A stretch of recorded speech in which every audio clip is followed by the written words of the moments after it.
ever since the ancients left us, and as far as the moons remember. Adelpha has been under Atalan's care. We are the keepers of all Yod's creations. We are home. Renounce false prophecies and give faith to our makers. If the Yods can't save us, no one will!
Wonderful. So for the last panel of this 7th Meet and Build, where we welcome Appeal, they are going to talk about Outcast 2. You saw some images. You will also saw some artworks. They send us artworks. And I will ask them some questions, but I'm not sure it will be useful. I think you are grown enough. Maybe we can just begin to introduce yourself and presenting in a few words your post in your department, your function in Appeal. Yep. So hello everyone, I'm Pablo Coma. I'm the game director at Outcast 2. And I'll talk a little bit more. Yeah. So game director, of course, everyone know what it is. So I make sure the game form a whole coherent thing when every part of it is put together, basically. Hi everyone, I'm Loïc Scalbert. I'm the lead cinematic at Appeal Studio. So basically, I'm supervising the creation of all the cinematics and cutscenes for the game. Just making sure that everything remains consistent from start to end, and voilà. Hi everyone, so my name is Valerie and I work on Outcast 2 as an environment artist, and I am in charge of basically bringing every environment you get to see in the game to life. Does it work? Yeah. Hi everyone, my name is Antoine Manin. I'm producer at Appeal Studio. So my main job is to take care of the priority and making sure all the different talents in our studio and what they create result in a game at the end. Hello, my name is Domenico Laporta, and I'm the guy that was supposed to just write like 5 pages to give a hand. Ended up writing everything on that game, much more than what was planned, and yeah, today I'm a narrative director of Outcast 2. Thank you. So initially, we must also welcome Yves, but he's not there. So I will hope he's not in jail. Is it? We really hope. It's not his style, but we were having this discussion before. Like, you're saying that because we are in Charleroi, and that's a joke against Charleroi. I see you, Domenico. They Googled the place, huh? They Googled it. If the Meet and Build was in Brussels, you shouldn't try a joke about jail. Should be a politician by now. And that's, I haven't asked my first question, is already like that. So I will try my first question. So can you give us a short view about the Outcast franchise, about the first episode, about the second episode that wasn't? Yes, first the first episode of Outcast released in 1999, and it was quite a success actually. It was adventure game of the year in GameSpot, so quite a success for a Belgian game by then. And after that, Appeal Studio continued. Appeal at that time continued on Outcast 2, a game that started in 2001. But sadly, due to the bankrupt of the producer or the publisher, we had to cancel the game. So the owners, Yves, Frank, and Jan brought back the IP of Outcast later. And in 14, they did the first remake of the game. And 3 years later, in 2017, they did a remake of the game. So that is named Outcast Second Contact, released on Steam and on consoles.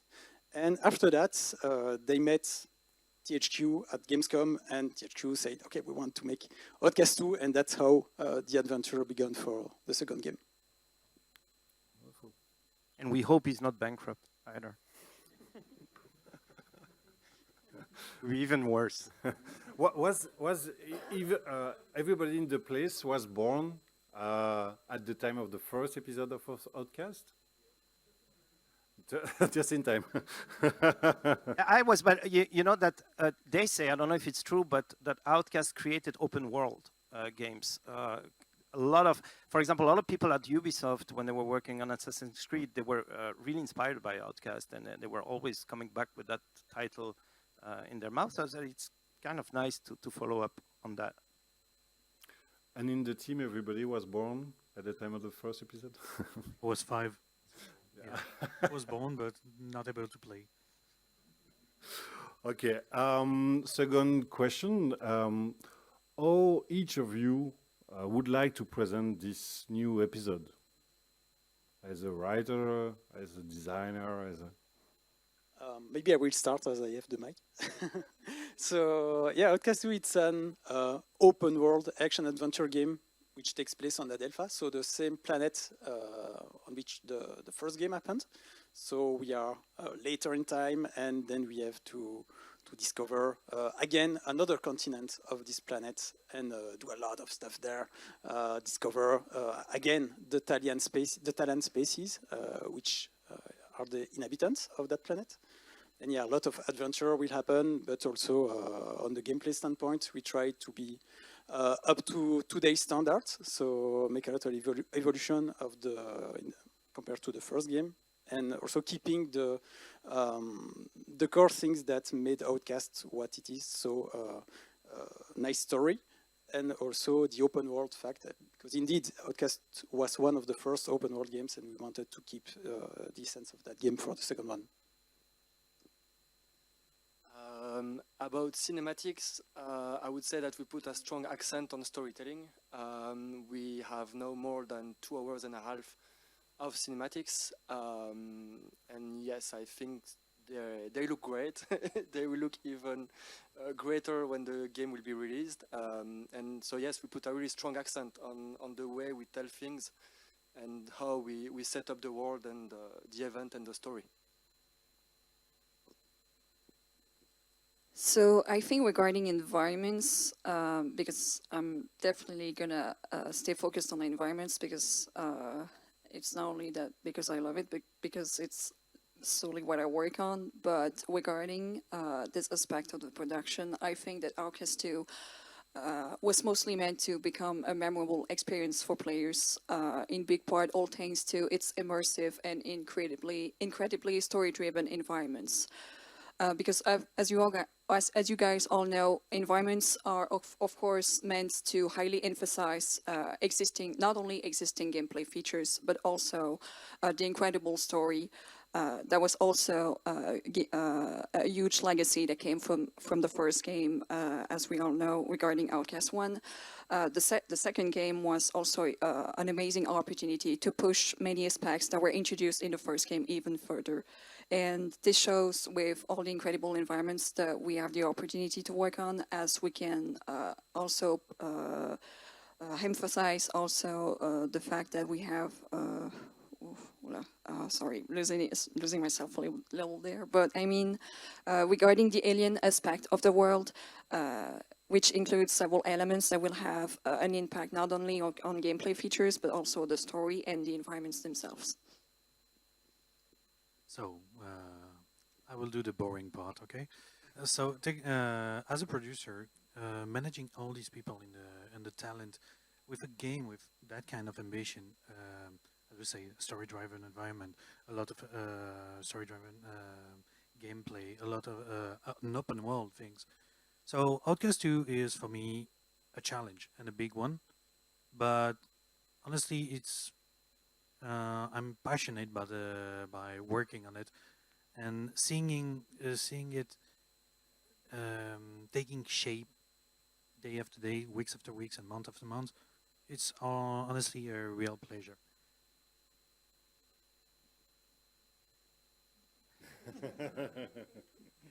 I understand you said amazing storytelling. I agree. It's great. I told you it was going to be great, and it's going to be great. But no, it was said in a previous panel that you have to be humble. I wouldn't get a job if I was humble. But no, honestly speaking, the game changed scope over time, and this is something that happens a lot. When I was approached the first time to work on the game, it was already very ambitious, and especially for Belgium, because we don't have, first of all, studios that have that size. There are not a lot of them. You all know Larian Studio, and then there's Appeal, and these are the two. Right now, all the other studios have consequently less people working and less ambitious projects. So it was pretty exciting to work on a project that scope. And then the scope kept going up and up and up. And what happened is that usually when you work on a large scope project, you don't have freedom, or not a lot of freedom.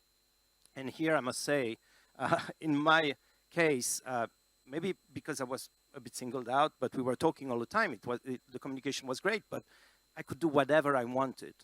Like, there's nothing that I couldn't pitch, and I was not welcomed with interest. And okay, yeah, you want to do that? Great, let's do it. But how? And then the discussions will happen, and then it's eventually happening in the game. So this is something, like in my experience, it's the first time. I never had such freedom on a game, and I think it will show, because some of the stuff that is happening in that game is a bit whack and not common, I think.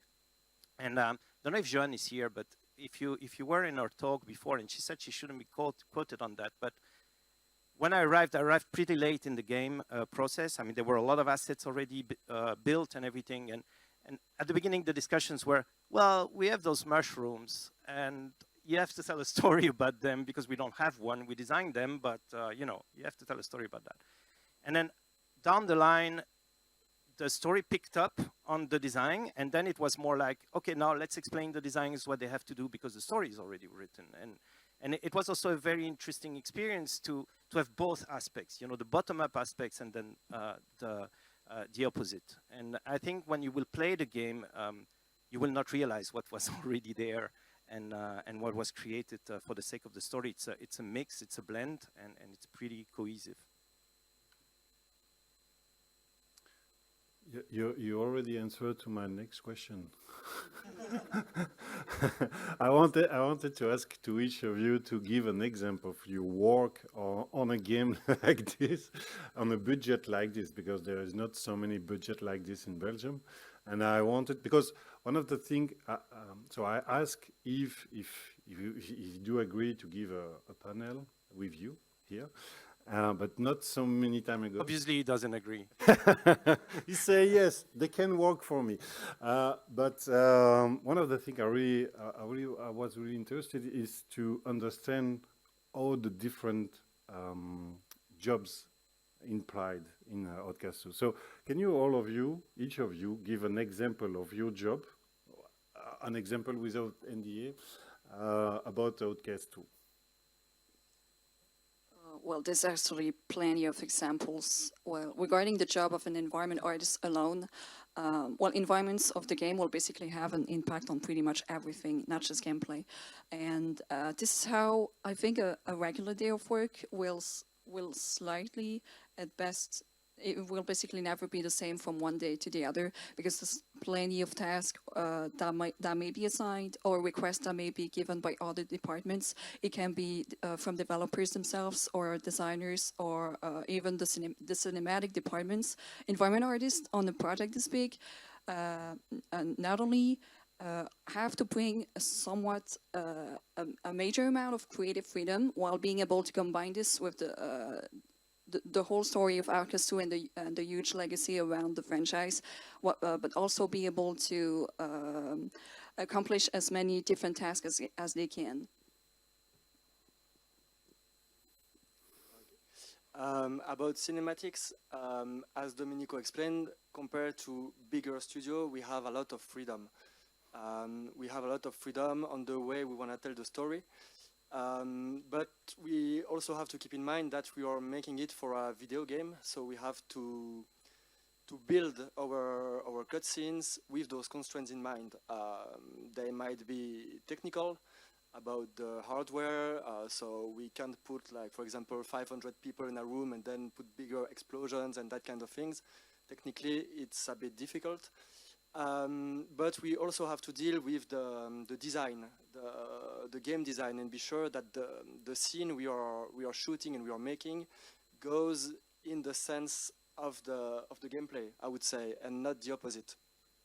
Voilà. Yeah, as you can see, at Appeal we try to give quite some freedom to all the different aspects of the game creation. And that's what makes it sometimes a bit hectic, but it's also what makes it really fun. And in particular, if I have to give one example, it's like Domenico said, the relationship between the narrative parts and the gameplay. It's true that, like you said, there was a gameplay basis on which we asked Domenico to write some stuff, and sometimes we had to adapt the gameplay afterwards based on the story that was told. And yeah, but video games is also always an iterative process, and we really put a lot of accent on this.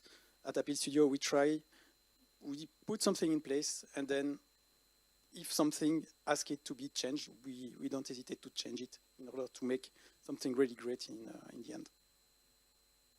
Exactly, and to bounce on what Pablo just said, when we need to change something, when something is not working on anything, there's also a cost or in time or whatever, and that's probably my job. Technically, we need to change it. Okay, how can we do it to respect here and there?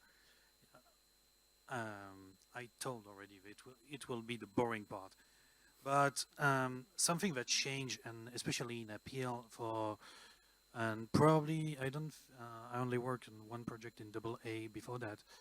It just it's not because you're a producer, a designer, even working on the sound of the game, that you can't have an opinion on something you saw in the game, and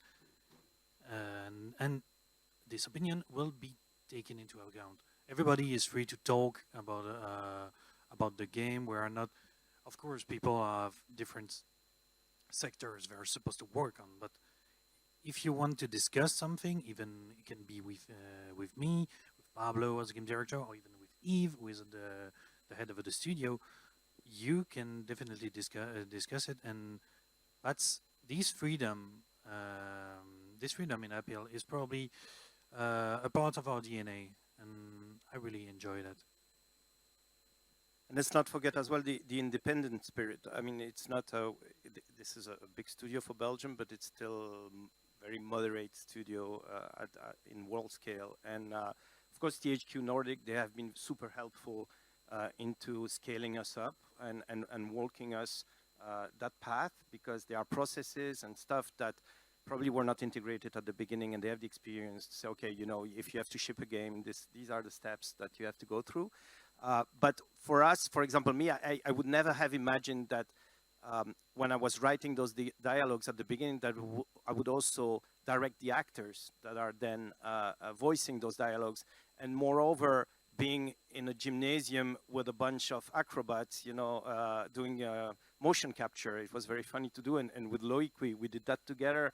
And it's great. It's kind of bonding as well, because we were never working in the same office, but going every day to just direct those actors. I'm not a director. And at the beginning, I was a bit, not even scared, but more like pissed off of having to do that, because someone more skilled should do this. I feel I will not do a great job. But in the end, after some of that stuff, you go back to the writing room and you write all the stuff, because you feel it will work better with what you just shot. And that doesn't happen on a AAA game.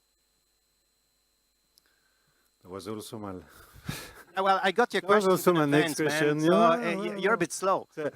No, but you say, I send them the question, and Domenico was the only one saying, no, I haven't read your question. True, I'm not sure. No, it's true. So, but that's the only question you maybe are going to say, we can talk about this, but what are the relation with THQ, and what did your publisher, first publisher, now owner, bring to help you to make a bigger game than we're making usually in Belgium?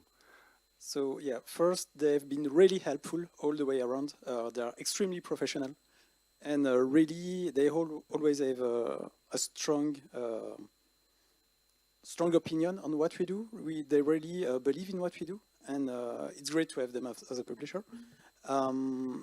Also, the thing I should mention is that being purchased by THQ didn't change anything to us, except that we had more, how to say that, our work was more stable. We have less chance to bankrupt, basically, because we have now purchased by a giant, maybe not giant, but big publisher. So it was kind of a relief for us on that point. Yeah, but really, they are great people. It's great to work with them. THQ Nordic brought us a lot of, to be fair, experience.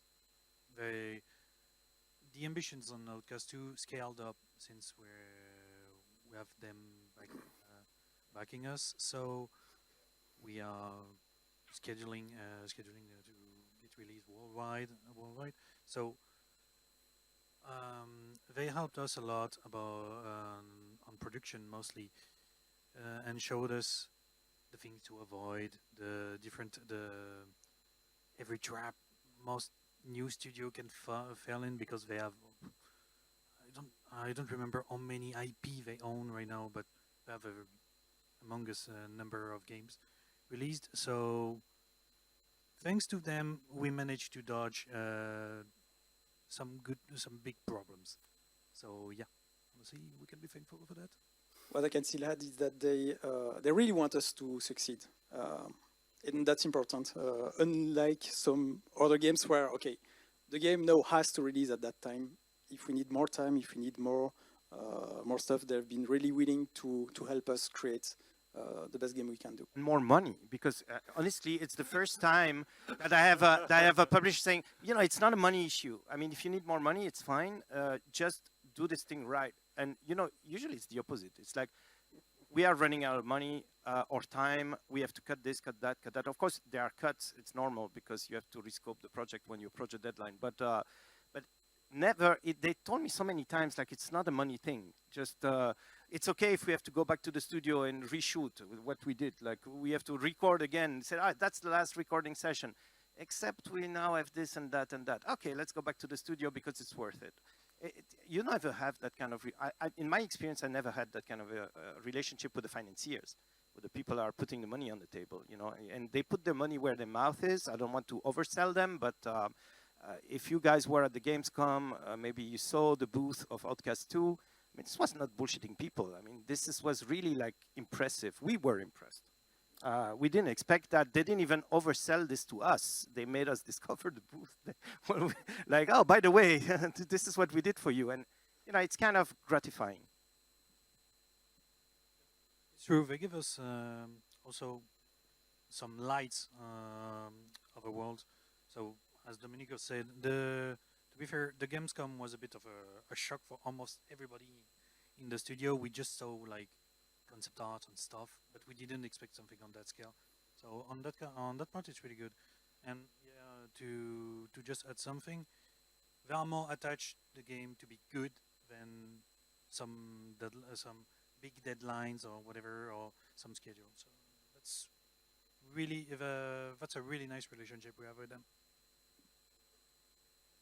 Great. I like the money part. Uh, because we never talk about money in our industry. And Don't say it was your next question. Was it your next question? yeah, could you, I'm broke. Can you send me some money, please? No, I only have two last questions before giving the mic to the audience. I think that I forgot one question. What is Outcast 2 gameplay? What are Outcast 2 features? Yeah, so Outcast 2 is about exploring a nice open world alien civilization.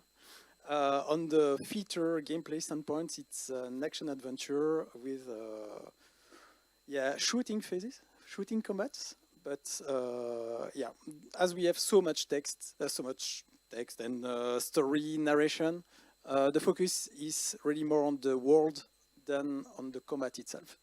So we have combat, but we have, before anything, a huge world that we want to emphasize, and the alien civilization to put forward in our game. And as you have maybe seen in the trailer, we have quite a lot of different traversal features in the game. So we have a jetpack, you can make up to 5 jumps, you can glide in this environment, you can... You have actually another trailer to show. Okay, so I won't spoil everything. Maybe we but that's the right time. yeah, let's show the That's gameplay my trailer next now. question, but that's the right time With the trailer. for gameplay trailer.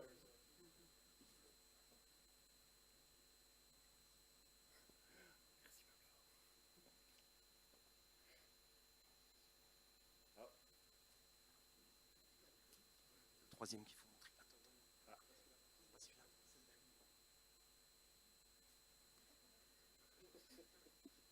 Not the right game. We have 3 trailers, but okay. They called him renegade, traitor, an outcast on 2 planets. But he helped us, and nobody else did. And we helped him back. The Urukai.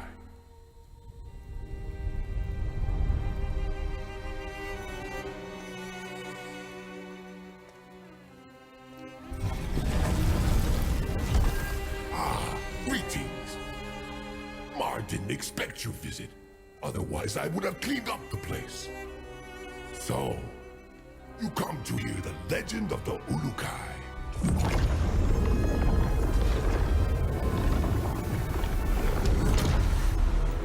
The Ulukai could fly faster than a ventable. He could travel anywhere, from the darkest caverns of Yodganda to the edge of the moons ruled by Yod-Ka. He explored ancient temples, unseen for 1,000 cycles, and awakened their powerful mysteries.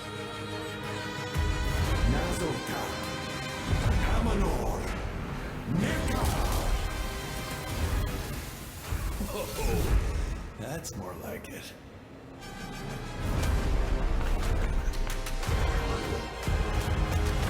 His weapons were as much a part of him as your fingers, my toes. His aim was razor sharp, shield unbreakable. But as War used to tell him, fighting is half the battle. When saving a planet, Mar knows that a true hero must also gain the trust of its people. Do you want to know more? Have a look. Mar provides a tour for a very reasonable price.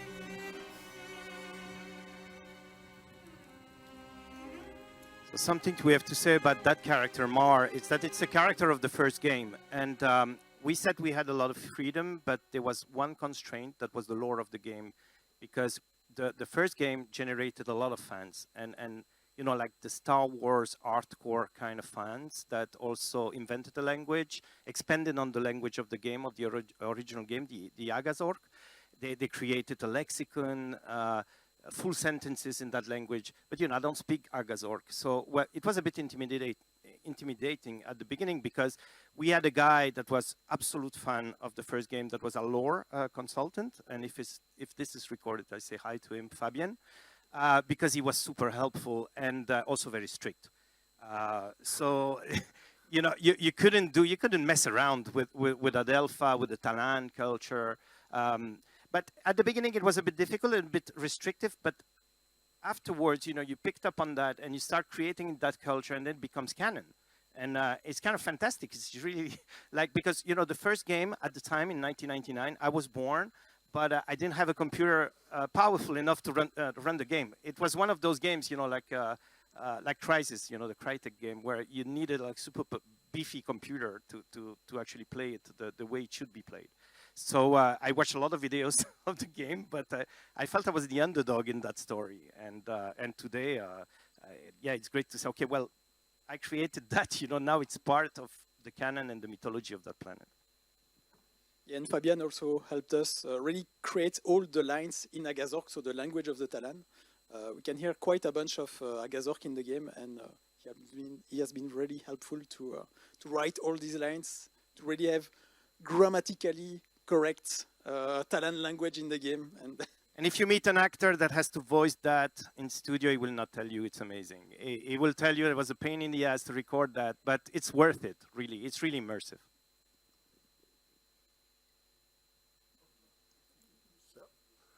I had one last question. Domenico, could you guess it?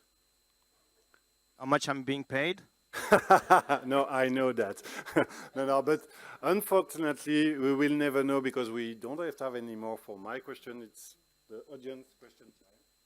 So, first question in the audience.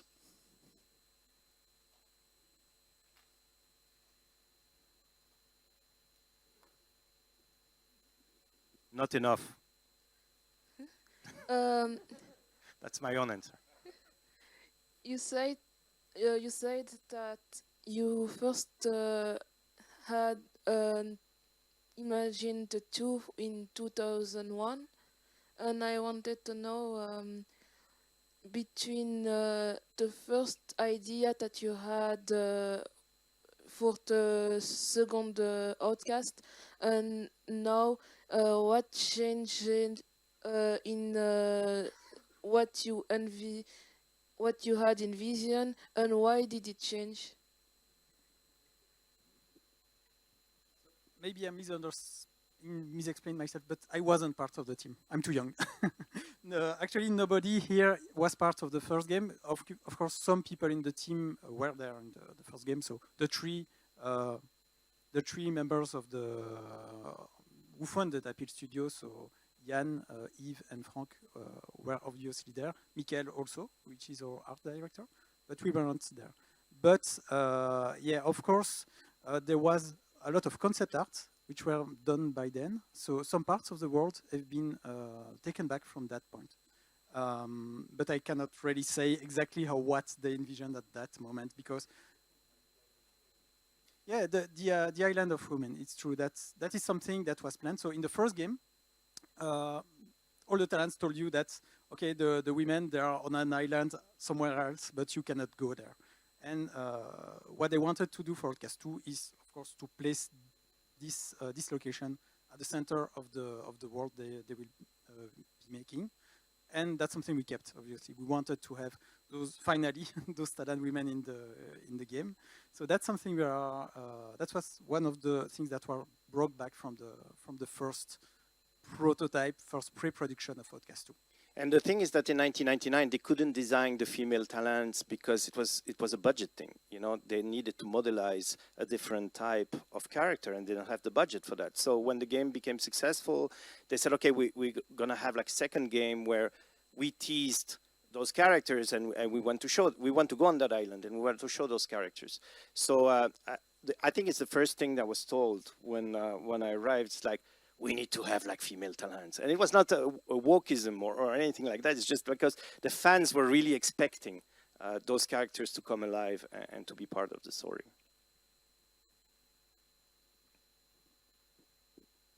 Thank you.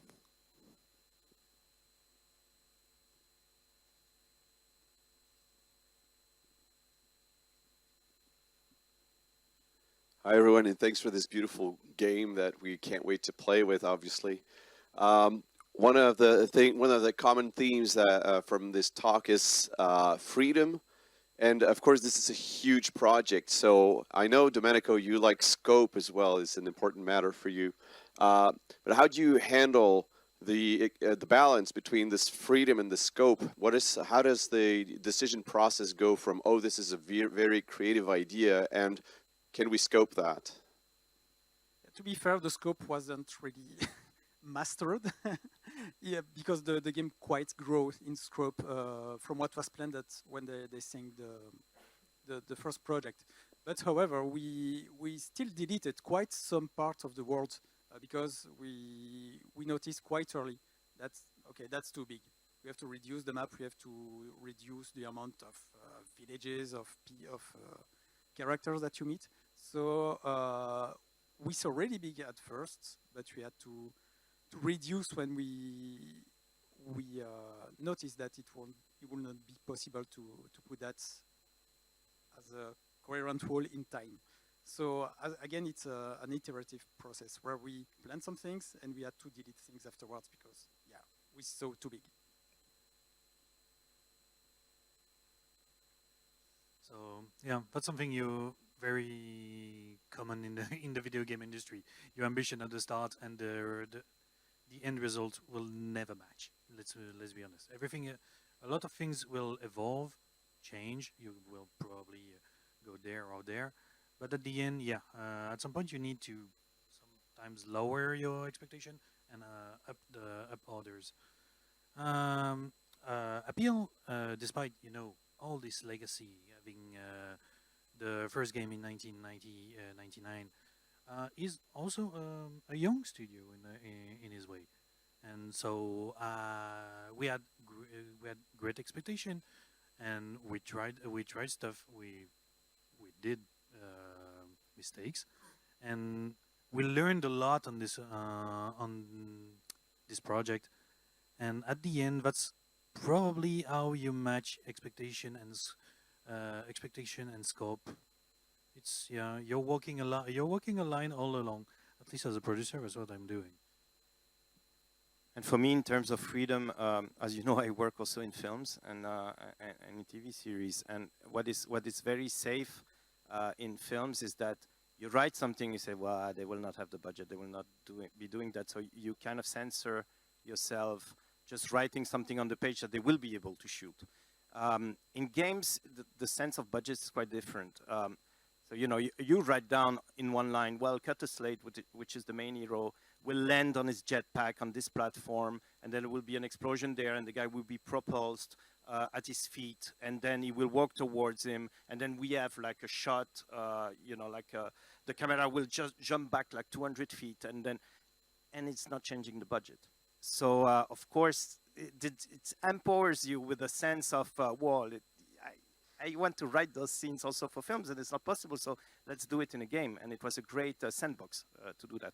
Then Loic would tell me, man, I'm the one with that camera that has to, so yeah, maybe let's rescope that a bit. But in the end, it was not so different from what is on the page. Do you really agree? Because the three of you were laughing. It's almost true. It's sometimes I have Almost. Slow down, please. I want to sleep tonight, so please. But yeah, it's mostly true. Okay.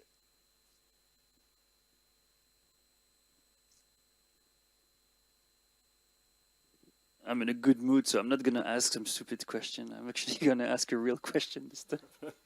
So I know most of you guys. How like since the transition between like the last months or years, like we're really seeing a big transformation in the studio, even from the outside. In your minds, like because we're all like indie guys here, like how does it feel to be working on such a big project? Was there at some point a realization where something ticked in your mind? You were like, holy shit, this thing is huge now. Like, did it change anything in the way you approach the game, or it's just basically just a bunch of people working together and trying to get shit done? On my side, it has been quite linear. The growth of the company has been quite linear. We started quite small. We were maybe 12 people when I started at Appeal in January 19. And now we are like maybe 100 people or something like that. So, but it's like, you know, when you see someone every day, you don't see that your child is growing. It's a bit like this because you are every day in it. So for me, the big realization was maybe at Gamescom when I saw the size of the booth that we had. But otherwise, it doesn't really change the way I'm behaving at work. I think I try to do my best, and that's it. Bring me a coffee.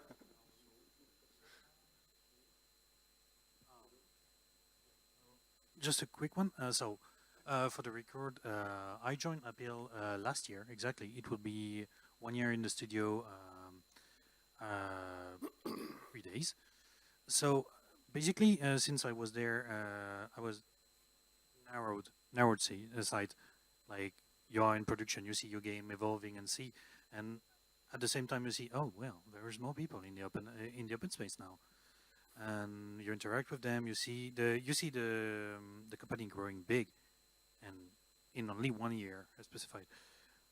But at least for me, the big wake-up call was at the Gamescom, mostly because we said we have this booth, gigantic booth to be fair, and seeing people getting in line to check our game, to try our games, honestly. That was an hammer strike on the head. Like, oh god, damn, maybe we're big after all. I'm thinking what I'm allowed to say, but for me it was I was coming out of a humiliating AAA experience, like one of the worst experiences in my life in gaming, even though it's a big game. So I started this project because I wanted to do something small. And then we kind of, it skyrocketed at some point, and then at some point, because of this freedom, you say, whoa, actually, did I breed a monster or something? You know, because you don't know. You just put stuff on the page. You're alone when you write, and it's the same experience writing for a AAA or writing for this AA game. For me, I'd never thought of that game differently for the main storyline, so on the page. But then at some point I received, and I didn't have a lot of feedback from Yves at the time because he was over busy, of course, reorganizing the studio and everything. And my main contact was Pablo, and he was very reassuring and telling me, well, it's fine, we can do that, it's great, I like the jokes, I don't like that, let's change that. So it was very safe, a very safe environment. And then at some point I received a text from Yves saying, by the way, I'm super happy we're doing AAA material actually with the story. And then I started to be scared because this is really not what I signed for. And I didn't want to do that, but it just happened like most of the shit in life. So, do you want to say something? Just wanted to add something.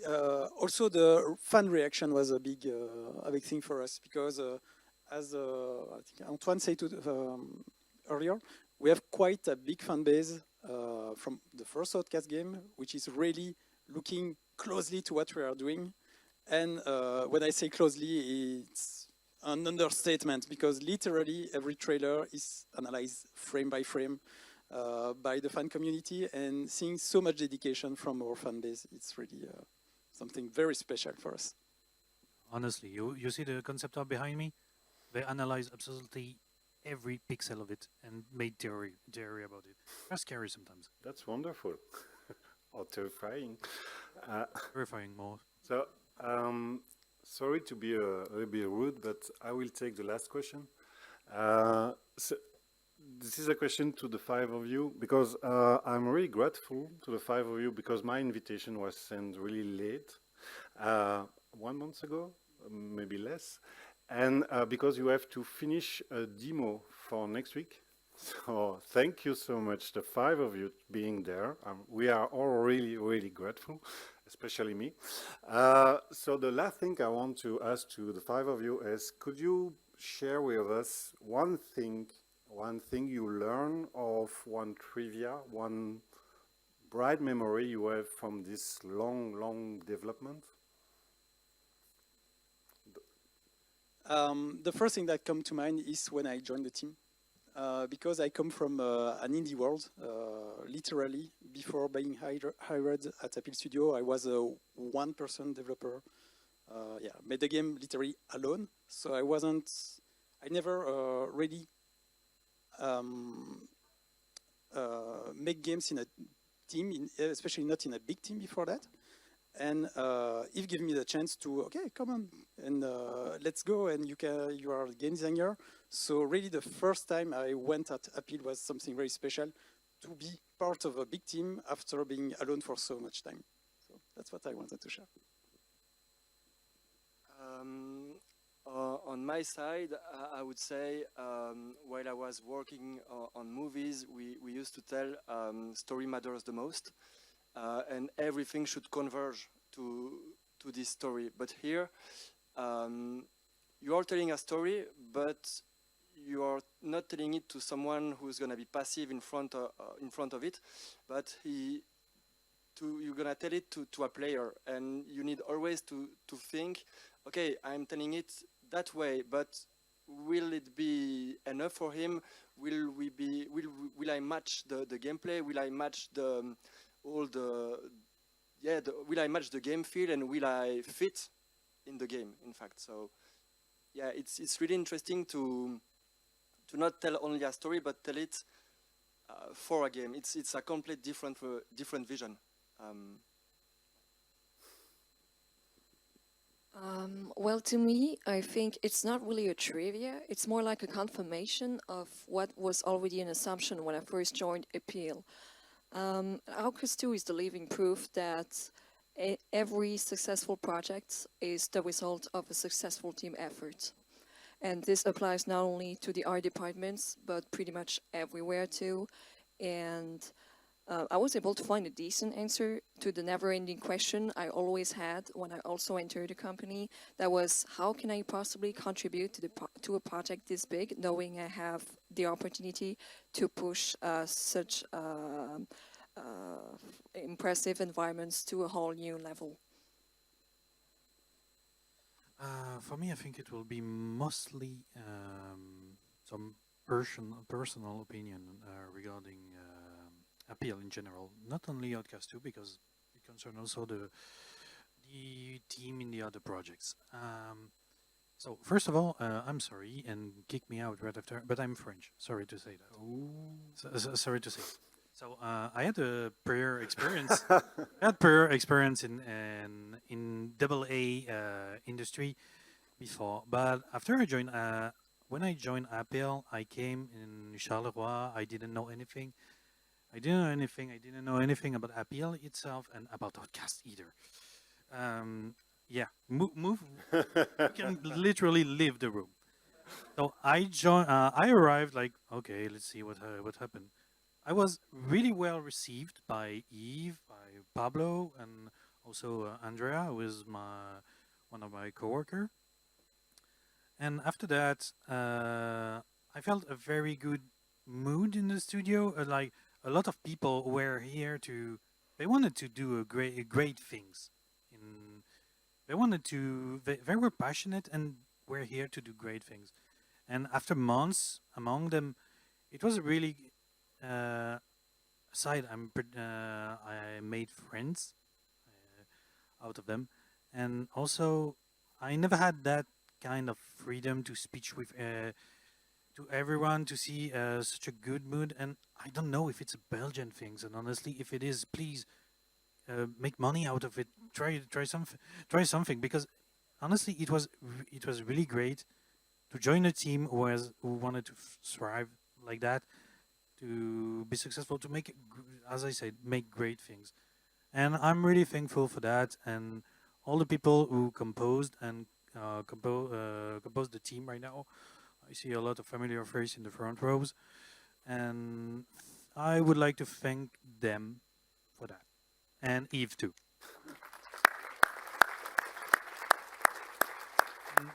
And despite, is it okay? Okay. Yeah. And despite all of it, it concerned Domenico too.